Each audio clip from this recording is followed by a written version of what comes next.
Yo mga idol, kamusta? Sports Talk PH nga pala. Ang plano ni Inoue, pag-usapan natin yan mga idol. Ngunit bago ang lahat ay huwag kakalimutang mag-subscribe at i-click ang notification bell button for more sports talk. So bagamat nga po ipinag-utos na ng WBA kay current undisputed super bantamweight world champion Japanese monster na Naoya Inoue na depensahan niya ang kanyang WBA world title belt sa kanyang WBA mandatory challenger na si former unified super bantamweight world champion Muradjon Akhmadaliev, ay tila nagmatigas nga po ang binansagang halimaw ng Japan dahil ayaw nitong depensahan ang kanyang titulo kay Akhmadaliev. Ayon mismo sa promoter ni Inoue na si Bob Arum, ay ang dahilan umano kung bakit ayaw ng kanyang alaga na labanan si Akhmadaliev ay dahil hindi naman daw kasi ito magtatagal sa dibisyon. Kaya naman ayaw na umano nito mag-aksaya pa ng panahon lalo pat wala naman umanong pangalan si Akhmadaliev at hindi din daw ito kilala sa Japan. At imbis nga po na si Akhmadaliev ang sunod niyang lalabanan, ay kumpirmado na po na mas pinili ni Inoue na harapin ang alaga ng MP Promotions President Sean Gibbons na si former IBF World Champion TJ Doheny. May record na 26 wins with 20 knockouts at 4 na talo.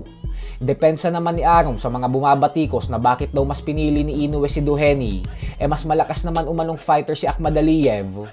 Ay ayon po kasi kay Arum ay napakalaki na daw kasi ng pangalan ngayon ni Doheny sa Japan.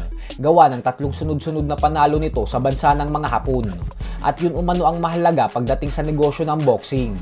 Pero syempre malaki po ang posibilidad na baklasin kay Inoue ng WBA ang titulo nito kung hindi niya susundin ang utos ng WBA na labanan ang kanyang mandatory challenger. Subalit baliwala na din naman ito kasi sinabi na ni Arum na huling taon na ito ni Inoue sa super bantamweight kasi tuluyan na umano itong aakyat ng 126-pound featherweight division sa susunod na taon. Sa kabilang banda naman mga idol ay matapos nga pong ibunyag ni Bob Arum nitong nakalipas na linggo lamang na malaki ang posibilidad na mangyari ang bigating unification fight sa pagitan ng kanyang alaga na si current IBF lightweight world champion Vasily Lomachenko at ng current WBA lightweight world champion Gervonta Tank Davis sa buwan ng November ngayong taon. Ay sinabi naman nga po kahapon lamang ni Arum na dahil umano sa matinding pagkapanalo ni Davis kontra kay Frank Martin via 8-round knockout, kaya naman sisimulan na umano agad ang negosasyon sa Lomachenko versus Davis ngayong linggo.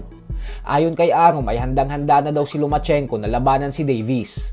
Kaya na kay Davis at sa PBC Promotions na umano ang bola ngayon. At ang siyang magdidikta kung matutuloy ba ang laban o hindi. Pero ang magandang balita naman dito ay ang mismong trainer po ni Davis ay sinabi din kanina lamang na gusto niya din daw talagang sunod na makatapat ni Davis si Lomachenko. Kasi malaking pangalan umano ito para sa legasiya ng kanyang bata. Habang si Arum naman ay prangkang tinira ang kanyang alaga na si Shakur Stevenson na pag pumayag si Davis na labanan si Lomachenko, ay babaliwalain niya na daw muna ang planong Lomachenko versus Stevenson.